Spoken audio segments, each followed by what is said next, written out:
Parce que je m'ai toujours dit qu'il faut équilibrer les informations. D'un côté, le pouvoir en place qui détient tous les pouvoirs et a la possibilité de faire passer son message. Et de l'autre côté, les opposants, malheureusement, sont très, très limités. Donc, ce que nous faisons, ladies and gentlemen, le plus souvent, c'est de donner donc le maximum donc d'infos ou bien de temps nécessaire à nos amis donc de l'opposition afin donc de faire passer donc le message. Nous l'avons fait hier quand M. Laurent était, ou M. Laurent Gbagbo était au pouvoir avec l'opposition, donc M. Ouattara en a bénéficié. Nous avons organisé plusieurs émissions afin donc de faire passer donc le message donc de l'opposition. Donc nous faisons aussi, ladies and gentlemen, la même chose aujourd'hui, de façon donc à donner le maximum de temps d'antenne à l'opposition, donc de faire passer aussi son message aujourd'hui. Et je pense que c'est fair game, ladies and gentlemen. Alors, ce que nous allons faire aujourd'hui, une émission assez courte. On parlera beaucoup plus donc de l'Assemblée générale. Je l'avais annoncé déjà ce matin. On me traitait donc de l'oiseau de mauvais augure, hein, que M. Ouattara serait donc à New York. Mais vous savez, pour ceux qui nous connaissent, si vous voyez que je viens juste en direct pour donner une information, hein, je ne dis pas que nous avons raison à 100%, hein, mais le plus souvent, c'est que nous sommes assis sur quelque chose, vous voyez. Voilà, et c'est clair. Donc, l'Assemblée générale, disons, il n'y a pas grand-chose, voilà. Mais vous savez, comme en période électorale, toute information est scrutée et toute décision est surtout mûrie par des actions sur le terrain. On peut le dire, action et une réaction. L'opposition agit, ou bien je dirais parfois le parti au pouvoir agit et puis l'opposition réagit. Quelquefois, c'est donc l'opposition qui agit et le parti au pouvoir réagit. And it's a fair game. That's what we call politics. Yeah, it's a politics 101. Donc, Assemblée générale donc, de l'ONU, M. Ouattara annule ses remis donc à la dernière minute euh, un voyage qui était déjà prévu, une délégation donc de près donc de 50 à 55 personnes. Et avec, bon, c'est tout à fait normal, l'argent du contribuable ivoirien, mais pour un déplacement, 55 personnes. Hein. Vous voyez, si vous calculez déjà 55 personnes à raison de 20 000 personnes de dépenses par chose, ça fait beaucoup d'argent pour l'Assemblée générale. Alors, donc, l'Assemblée générale donc, de l'UNE, M. Ouattara, annule. La crise ivoirienne s'invite-t-elle à la tribune mondiale? Gros point d'interrogation. M. Ouattara devrait prendre la parole à New York devant donc, le monde entier lors donc, de la 80e Assemblée générale donc, des Nations unies. Mais donc, à la surprise générale, le chef donc, de l'État a annulé donc, son voyage, laissant donc Patrick Hachi et son ministre donc, des Affaires étrangères porter donc, la voix donc, de la Côte d'Ivoire. Où est donc le vice-président? Gros point d'interrogation, c'est nous dit que serait un peu souffrant. De toute façon, ça, c'est son business. Vous comprenez? Quand j'ai dit son business, c'est une cuisine, c'est sa propre cuisine. Et donc, voilà, c'est clair. Une chose est sûre, c'est que ça sera donc Patrick Hachi, selon les informations, qui représenterait donc la délégation de la Côte d'Ivoire. Mais à la tribune, je pense que ça sera certainement le ministre des Affaires étrangères. I think so. Ce désistement donc de dernière minute n'est pas donc anodin et traduit, cher ami, l'inquiétude d'un président, je dirais, fragilisé sur le fond intérieur. Je l'ai dit, hein, au niveau donc de nos amis, les communicants du RDR devenus arrachés. Ah, vous savez, M. Ouattara n'est pas du tout fragilisé. Vous savez, être fragilisé ne veut pas dire forcément que vous êtes visiblement faible, mais c'est-à-dire la situation interne ne vous met pas tellement à l'aise. Et tout le monde sait. Si c'est parce qu'en Côte d'Ivoire, il n'y a pas d'institut de sondage. Vous interrogez aujourd'hui les Ivoiriens, je vous assure que la grande majorité donc, de la population ivoirienne n'est pas du tout favorable à la décision du Conseil constitutionnel. Parce que même au sein donc, du parti au pouvoir, ils ne sont pas du tout contents, mais en réalité, ils ne l'expriment pas. De toute façon, ce qu'ils veulent, c'est que M. Ouattara reste au pouvoir. Donc, on utilise toutes les œuvres de la Sainte Jean qu'on écarte Pierre, Paul ou autres. They don't even care what is matters here. For them, for Mr. Waters to stay in power. C'est ce qui est beaucoup plus important for them. Because they want to use Mr. Watara to do what they have been doing so far. You know, if there is no check and balances, is what is going on here. Ils n'ont pas besoin que quelqu'un vienne contrôler ce qui se passe. Et cela coule douce. Vous comprenez, hein? Et c'est ce qu'ils veulent. Ils ne veulent pas du tout partager le pouvoir avec qui que ce soit. Pour eux, ce statu quo, c'est tellement normal. Il ne faut pas changer ce statu quo. Pourquoi changer ce statu quo d'ailleurs? Alors, on me dit très souvent de le dire, mais j'oublie le plus souvent. N'oubliez pas, ladies and gentlemen, de vous abonner, s'il vous plaît. Tous ceux qui sont en ligne, abonnez-vous donc à la page, c'est une très bonne chose. Et ceux qui veulent être membres de la page, ça sera une très bonne chose aussi. Inscrivez-vous, soyez membre. Avec des petites contributions, ça peut toujours aider. Hein? Voilà. Donc, inscrivez-vous et puis soyez membre, surtout donc de la page. Voilà. On me dit de le dire le plus souvent, mais je vais continuer. Voilà, voyez, on va être clair. Voilà. Et ensuite, quand on dit que vous êtes fragilisé à l'intérieur, ne veut pas dire qu'il y a des manifestations partout. Il y a des mouvements. C'est-à-dire que c'est un peu comme un volcan. C'est-à-dire que le volcan bout à l'intérieur. À l'extérieur, on ne le voit pas. Vous voyez seulement quand un jour il y a une éruption donc, du volcan. Mon père avait l'habitude de dire que quand vous voyez la lèpre, quand vous voyez la lèpre, vous ne savez pas que sous la lèpre, il y a la plaie. Vous comprenez? Voilà, vous ne savez pas cela. Et c'est ce qui se passe. Aujourd'hui, M. Ouattara n'est pas tranquille. Même si on ne le voit pas, apparemment, on le voit un peu partout, voilà, avec une certaine arrogance affichée, voilà, la suprématie de M. Ouattara, un monsieur qui est donc untouchable, and he can do whatever you want, whenever you want, and how you want it. You know, c'est un peu ce qui est en train donc de se passer qu'on essaie donc de voir. Mais en réalité, à l'intérieur, M. Ouattara lui-même n'est pas très tranquille, même s'il donne l'impression d'une assurance afin donc de contenter son électorat et ses supporters. Mais en réalité, hein, there's something going on. There's something deep going on here. Et donc c'est clair. Hein, donc, on peut le dire, il est fragilisé sur le front intérieur puisqu'il ne sait pas comment l'opposition va réagir. Ce qui est sûr. Les observateurs vous diront que l'opposition réagira. Comment? We don't know at this point. Au moment où, donc, si vous voulez, la scène politique en Côte d'Ivoire, c'est-à-dire que cette scène politique ne nous met pas réellement à l'aise dans la situation dans laquelle nous sommes. Et nous sommes obligés de nous poser la question, hein, est-ce que aujourd'hui, comme tu as dit, la politique ivoirienne est secouée, c'est remis par la disqualification, si on le dit, brutale des figures majeures de l'opposition. On n'a pas besoin de les citer, mais pêle-mêle, Laurent Gbagbo, Tidiane Thiam, Afin Guesson, Assalé Timoko, Antoine, ce sont donc des mastodontes de la politique ivoirienne. Les écarter, quand vous venez dire que M. Laurent Gbagbo ne peut pas réunir 1% de l'électorat, vous voyez qu'il doesn't make any sense. Quelqu'un qui, à la dernière élection, était venu en tête avec près donc de 39% à l'élection présidentielle, entre 40 et 52%, tout dépend de l'endroit où on se place, dire que M. Laurent Gbagbo n'est pas capable de réunir 1%, it doesn't make any sense. Dire qu'Assalé Timoko n'est pas capable de réunir 1%, it doesn't make any sense. Mais dire qu'Antoinette Lago peut réunir 1 ou 2%, vous voyez que c'est un peu contradictoire. Donc, si vous voulez, ces opposants, on peut parler de ces trois opposants écartés, c'est donc l'électrochoc pour une élection déjà très contestée, qu'on le veuille ou pas.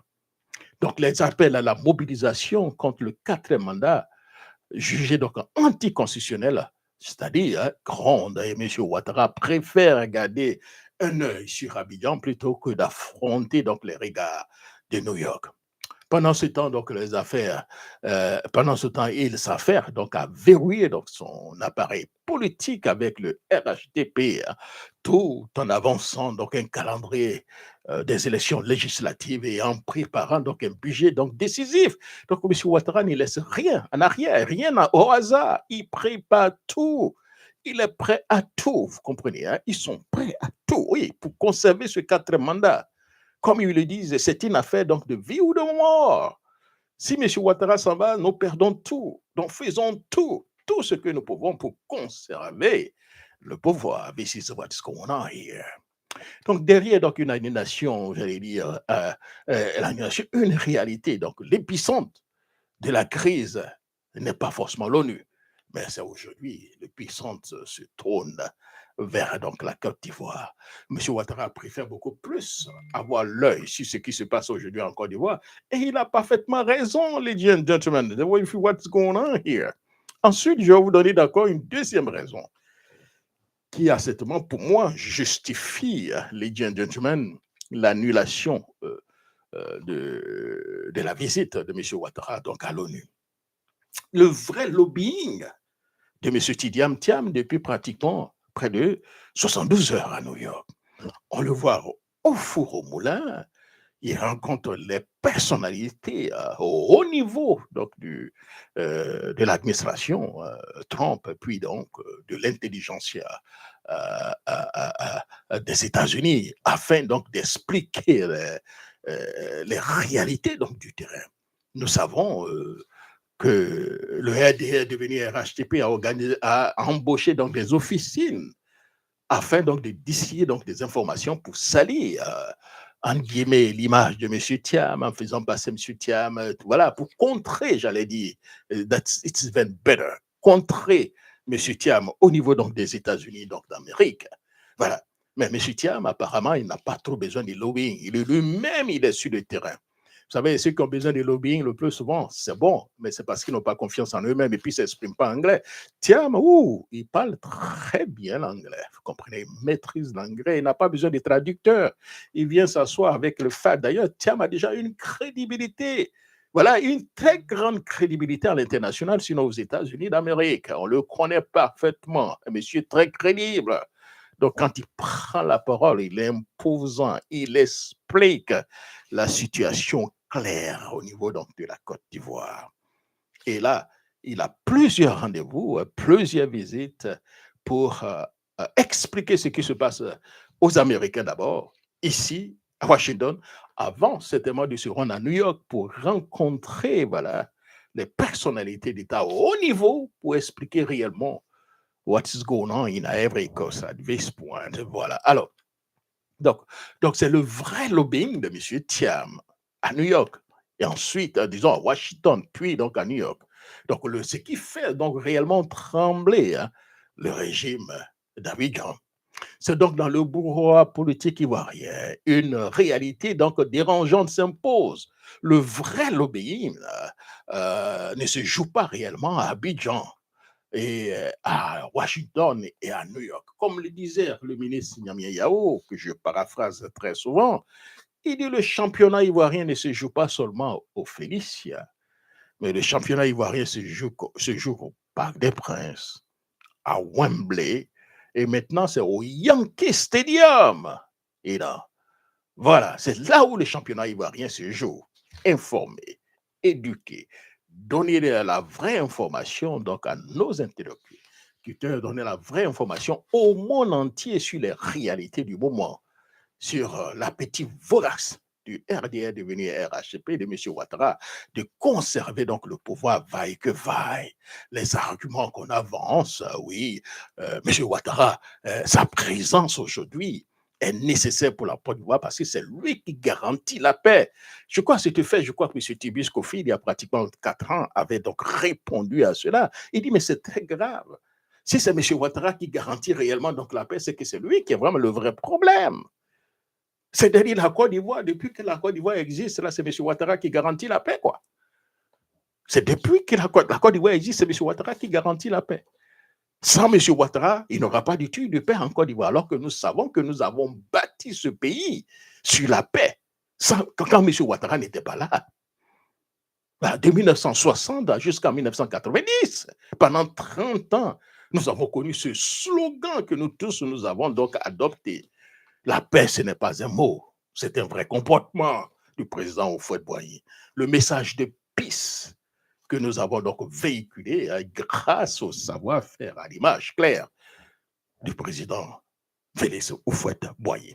Donc aujourd'hui, nous dire que c'est M. Ouattara qui doit forcément garantir la paix, c'est donc en réalité nous dire que c'est lui qui est le vrai problème. Voilà un peu ce que cela implique, le gentleman. Donc, comme je disais, le vrai lobbying aujourd'hui ne se passe pas réellement donc à Abidjan. Mais après, donc, Paris, c'est donc Washington et surtout à New York. M. Tidiane Thiam, président donc, du PDCI-RDA, a su donc occuper donc, le terrain avec méthode et intelligence, en multipliant donc des rencontres stratégiques dans les sphères diplomatiques et financières américaines. Pendant que j'allais dire, certains leaders politiques ivoiriens s'enferment, si vous voulez, donc dans des querelles intestines, dans les inconsistances, l'égoïsme, Thiam construit patiemment une crédibilité donc internationale qui pèse lourd. Son agenda américain n'est pas donc une tournée, donc j'allais dire, mondaine, j'allais dire, mais un travail de fond, rassurer donc les partenaires, attirer l'attention sur la situation politique ivoirienne et rappeler que la Côte d'Ivoire mérite une alternance démocratique et crédible. Et ça, c'est bien le message que M. Ouattara est en train donc de faire passer, vous comprenez. Parce qu'aujourd'hui, vous vous basez sur ce qui se passe en Côte d'Ivoire. Non, la classe politique ivoirienne, c'est du n'importe quoi. Il n'y a plus de crédibilité. C'est des gens qui ne savent pas ce qu'ils veulent.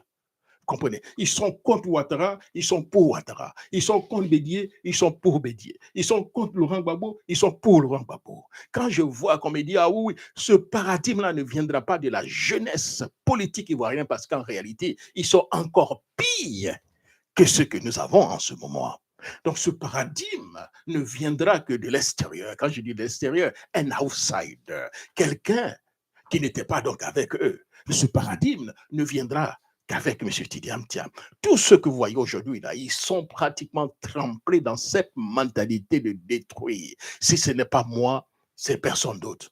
Ah, l'autre là, il vient d'arriver. Ah oui, pourquoi depuis longtemps il n'est pas ici? C'est lui qui doit être président. Vous pensez que c'est ce qui intéresse les Ivoiriens? Non, ce qui intéresse les Ivoiriens, c'est un pays normal.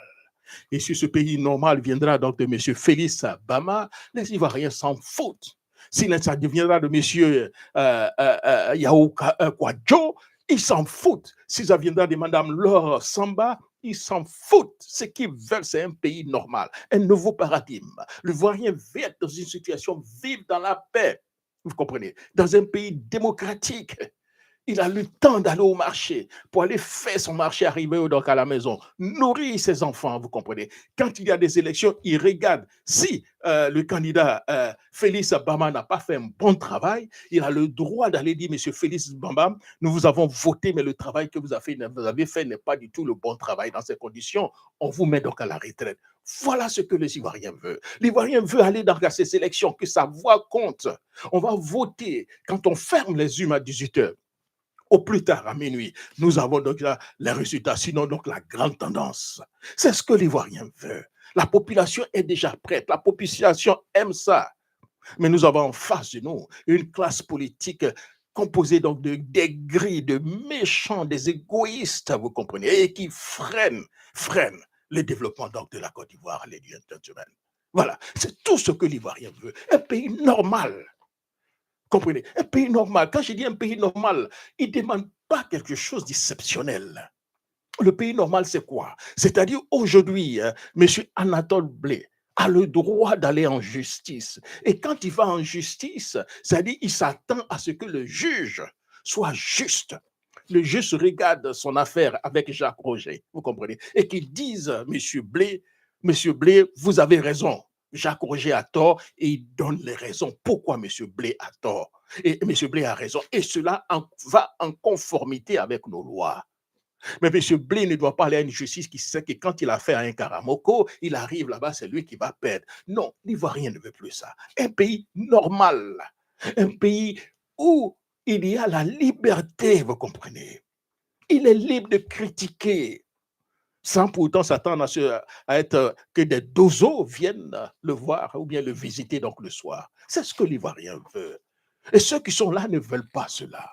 Ils ont peur du sevrage du peuple. Vous savez, M. Ouattara, avant certainement donc des élections, a toujours pensé qu'il était donc intouchable, l'homme le plus aimé de la Côte d'Ivoire. Une élection, lui-même le dit qu'il gagne 60%. Il a toujours dit, il a toujours dit.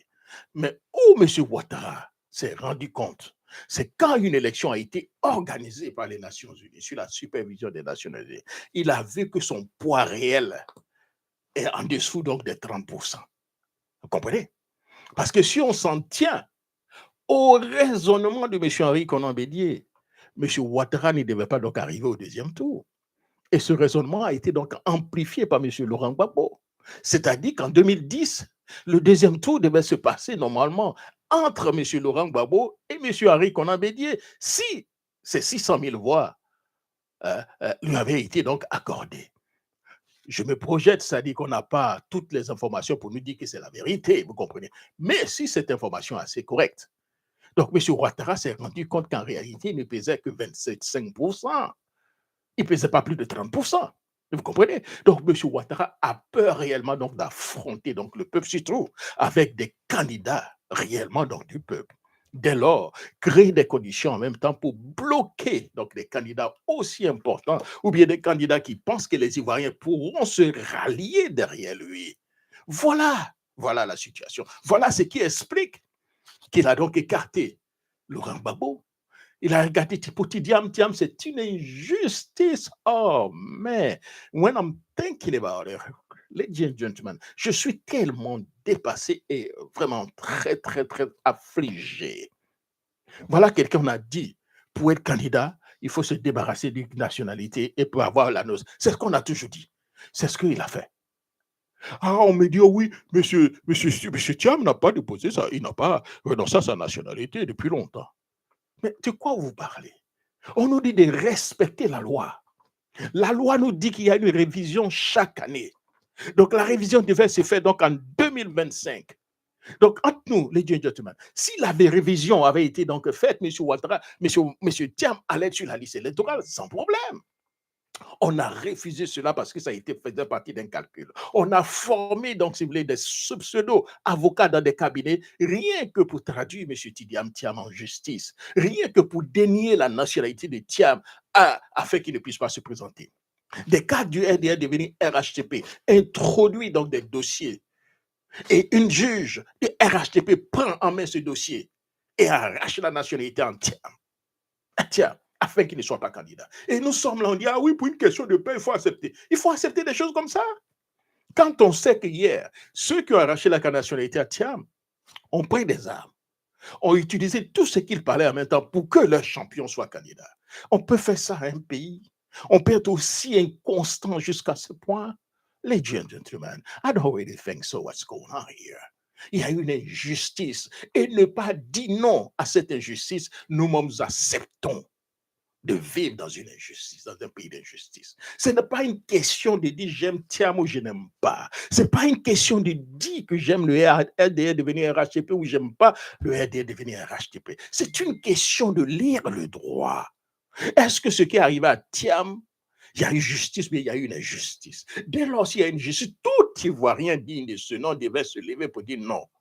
Parce que ce qui arrive à Thiam peut m'arriver demain. C'est Thiam qui a les moyens, qui a la connaissance, qui a le, j'allais dire, incarné d'adresse aussi. Si cela peut arriver à Thiam, posez-vous la question, Eugénie Sea, qu'est-ce que vous, demain, est-ce que demain, vous avez la possibilité réellement de réclamer ce qui vous revient de droit? Voilà pourquoi il faut dire non. Dire non ne veut pas dire aller contester ou bien aller dans la rue, aller faire donc des coups d'État, mais non. Mais dire que nous ne sommes pas d'accord par rapport à ce qui se passe.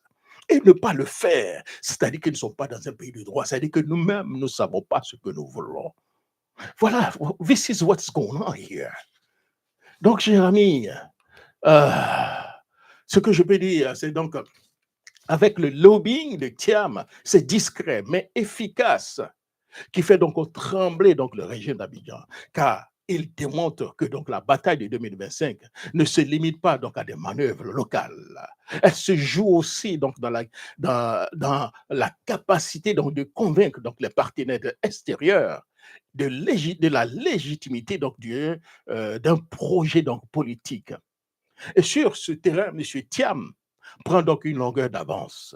Il est à Washington, il est sur le terrain. Depuis un certain temps, il rencontre beaucoup donc des personnes des sachants du milieu, et leur explique de façon très simple qu'est-ce qui se passe en Côte d'Ivoire, what is going on, de façon très simple, très simple. C'est-à-dire ne pas compliquer la chose, très simple. Voilà, voilà, voilà. Je suis ivoirien. J'ai commencé à battre campagne. On a regardé que vraiment je peux battre M. Ouattara. Dès lors, on a mis donc une machine en place, une machine judiciaire. On donne l'impression que c'est la justice qui prend les décisions, mais en réalité, c'est une fausse justice où les leaders des RDR devenus RHTP eux-mêmes se transforment en plaignants. Ils déposent des plaintes. Et la plainte, qui va prendre ça, c'est donc une juge du RDR devenu RHTP qui prend la plainte et qui dénie à Thiam sa nationalité sans pourtant que le monsieur puisse être jugé. Alors qu'on est dit dans la loi pour que quelqu'un perde sa nationalité, c'est le procureur de la République lui-même qui doit prendre donc la décision, avec même l'appui donc du ministre. Alors qu'on sait aujourd'hui, c'est le ministre de la Justice même qui a remis les certificats de nationalité à Thiam. Voyez un peu la contradiction que nous voyons. Et c'est là, les gens ne veulent pas que les débats soient simples. Ils veulent rendre les débats compliqués. Et toute la classe politique aujourd'hui ivoirienne ne dit rien. Pourquoi? Parce qu'ils ont intérêt aussi à ce que Thiam ne soit pas candidat. Voilà un peu là où nous avons donc des problèmes dans ce pays. Parce que les gens ne pensent pas du tout à l'intérêt supérieur de la Côte d'Ivoire, mais ils pensent à leurs petites idées, à leurs petites choses. Vous comprenez? Thiam candidat, pour eux, voilà ce qu'il dit. Si Thiam est candidat qui bat M. Ouattara, il est parti donc pour 10 ans. Donc, on fait semblant de supporter Thiam. En réalité, on veut que Thiam soit éliminé par Ouattara. Thiam est éliminé par Ouattara, comme ça, on est là, comme actuellement, vous voyez un peu. Je n'ai pas envie de dire des noms donc des personnes, hein, parce qu'ils sont aussi dans l'opposition pour ne pas tellement chaud, mais vous voyez ces personnes à qui je fais allusion, qui sont aujourd'hui, qui cela coule d'os. C'est comme si pour eux, être candidat, c'est tout. Mais gagner des élections ne les intéresse pas. Voilà la situation dans laquelle nous sommes parce qu'on fait des faux calculs. Et ce sont ces faux calculs qu'ils ont mis dans la situation dans laquelle nous sommes parce que Ouattara est fort dans les calculs. Et les Ivoiriens, ces politiciens ivoiriens, ils sont très faibles dans les calculs parce qu'ils pensent que les petites idées qu'ils ont là suffiront donc à convaincre M. Ouattara, alors que M. Ouattara a déjà une longueur, 2 longueurs d'avance sur eux. Quand M. Ouattara s'entend avec M. Henri Konan Bédié, afin que, au lieu donc qu'il y ait donc des amendements au niveau de la Constitution, qu'on propose une nouvelle Constitution. M. Ouattara introduit dans cette affaire-là la suppression de la limite d'âge. M. Henri Konan Bédié, qui lui pensait aussi qu'il pouvait utiliser cela pour un candidat, a accepté. Mais il n'a pas vu tellement loin. Vous comprenez? Même s'il a vu tellement loin, il a pensé que les Ivoiriens allaient pouvoir contrer cela. Donc, en acceptant ces injustices, ces faux opposants qui sont là, qui ne comprennent rien, égoïstes, ne savent pas que M. Ouattara a déjà 2 ou 3 longueurs d'avance sur eux. Parce que quand il gagnera les élections, M. Ouattara mettra encore une autre système. Qu'est-ce pour que M. Ouattara n'ira pas encore changer la Constitution pour aller donc à un troisième, à un 5e mandat?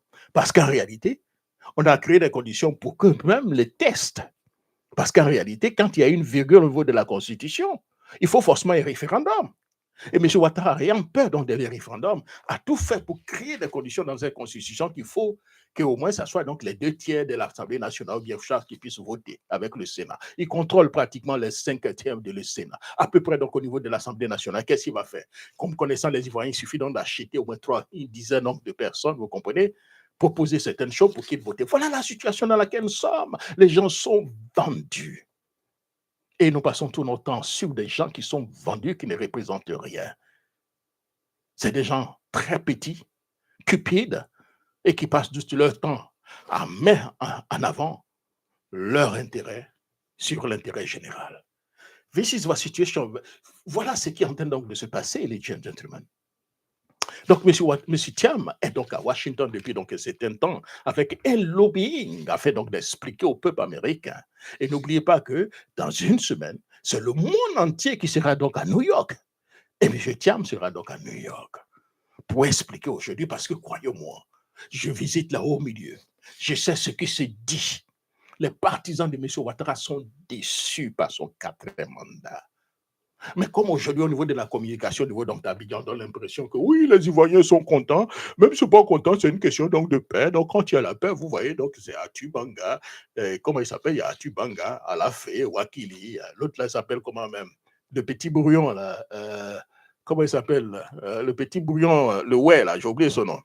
Tout ce monde-là, ils viendront raconter donc les petites vies avec Ali Diarasboa qui donnait l'impression qu'il y a un débat démocratique, mais tout ça fait partie donc d'un plan bien huilé pour créer en condition pour que M. Ouattara reste là, parce que tout ce monde-là, il gagne, comme on le dit en Côte d'Ivoire, il bouffe sur M. Ouattara.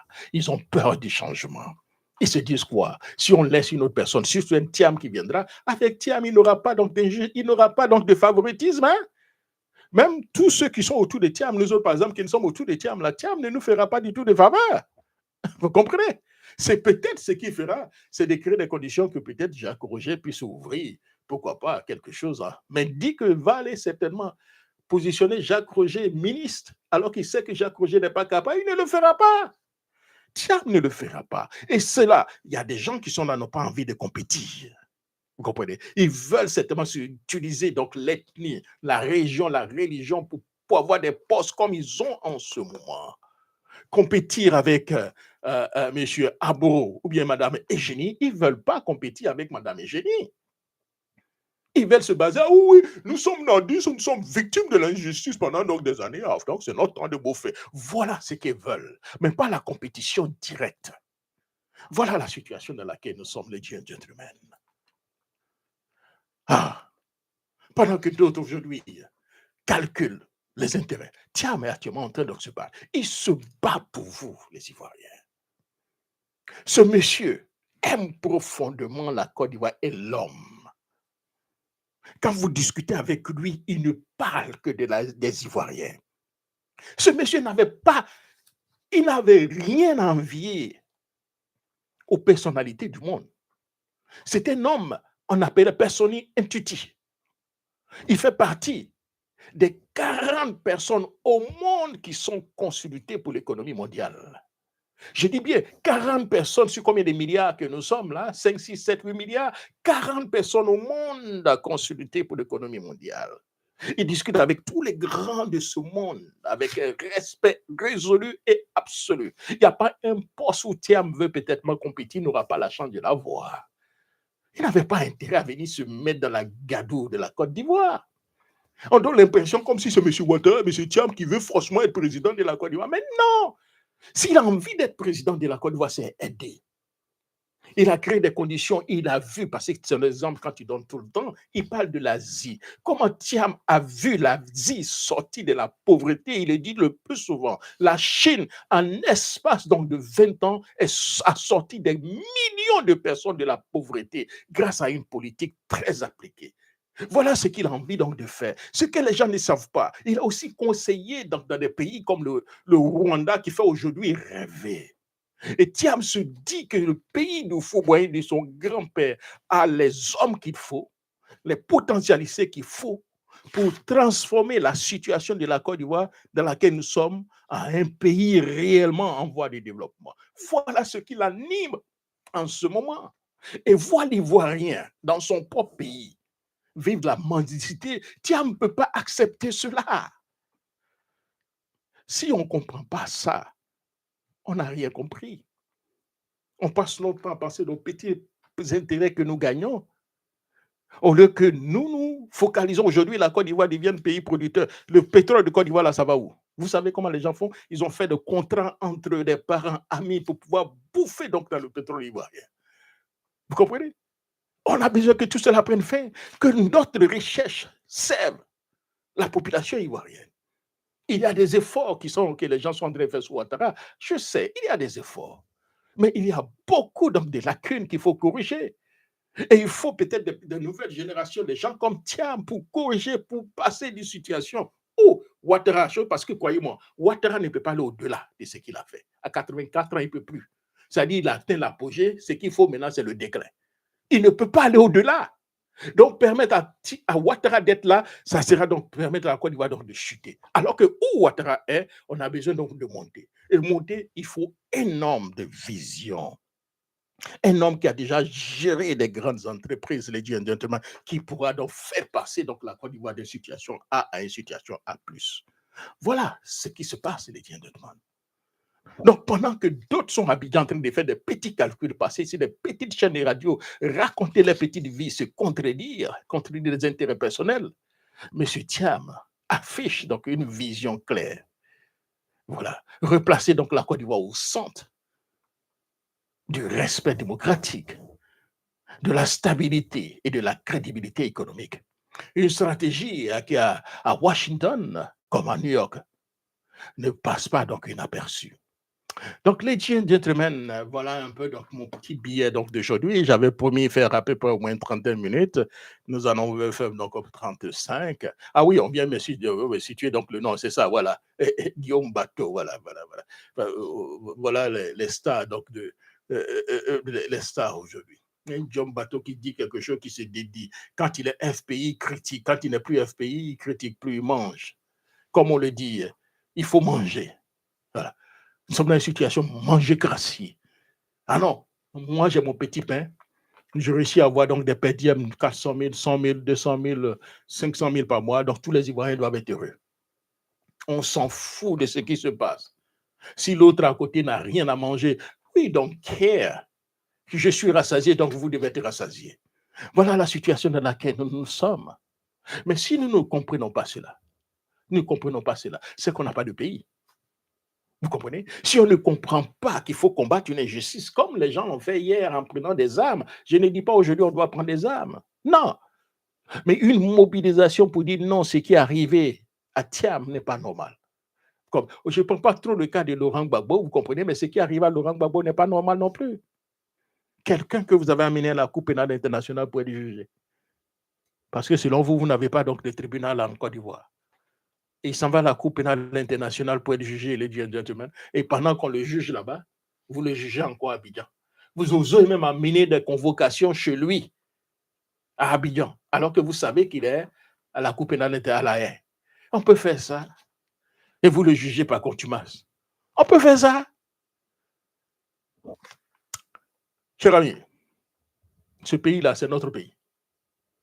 Vous n'avez pas besoin d'utiliser la violence. D'ailleurs, l'Ivoirien n'utilise pas la violence. L'Ivoirien parle beaucoup, il discute beaucoup, mais la violence, il ne connaît pas la violence. Cette violence-là a été donc, il y a des gens qui sont venus, se font passer par des Ivoiriens qui ont donc amené donc leur violence dans leur pays. Parce qu'ils ont quitté leur pays dans la violence, ils sont venus, ils ont transformé leur pays, la violence qu'ils avaient dans leur pays, ils sont venus installer cette violence en Côte d'Ivoire. Vous comprenez? Et tout ça devient la violence, la force brutale pour conserver le pouvoir, pour rester au pouvoir, pour arriver au pouvoir. La démocratie, on s'en fout. Qui parle de démocratie ici? Je conserve le pouvoir, je suis fort. Et toi, tu dis quoi maintenant? Je reste au pouvoir pillant, je fais un 4e mandat pillant, et toi, tu dis quoi? Si tu as les moyens, viens me déloger. Voilà la situation dans laquelle nous sommes, ladies and gentlemen. And it's not really good, it's not really fair. I'm not happy about what's going on in my country now. Vous savez, au moment où nous autres, les Ivoiriens, peut-être qu'il y a beaucoup de jeunes qui n'avaient pas connu cela, mais quand l'Ivoirien quittait la Côte d'Ivoire, après ses études, il court pour rentrer au pays. Il y avait à manger, à boire. Je vais expliquer l'histoire de mon propre neveu. J'espère qu'il me suit, il ne sera pas très, très fâché. Le vieux l'a envoyé en France. Au moment où tout le monde voulait aller en France, il voulait faire des études là. Lui, quand l'envoyait, il pleurait parce qu'il ne voulait pas partir. Il arrivait là-bas, il a fait 1 année, 2 années. La 2e année, quand il est arrivé là, il dit « retourne plus ». Son père a pleuré, a fait tout pour qu'il ne retourne plus. Il dit « ma Côte d'Ivoire, non, je peux faire moi mes études en Côte d'Ivoire ». Voilà l'esprit que les Ivoiriens avaient hier. Et aujourd'hui, c'est quoi? Tout le monde est obligé de fuir. Quand vous regardez pratiquement les cerveaux donc, de la Côte d'Ivoire que j'ai connus, et tous là sont à l'extérieur. Vous comprenez?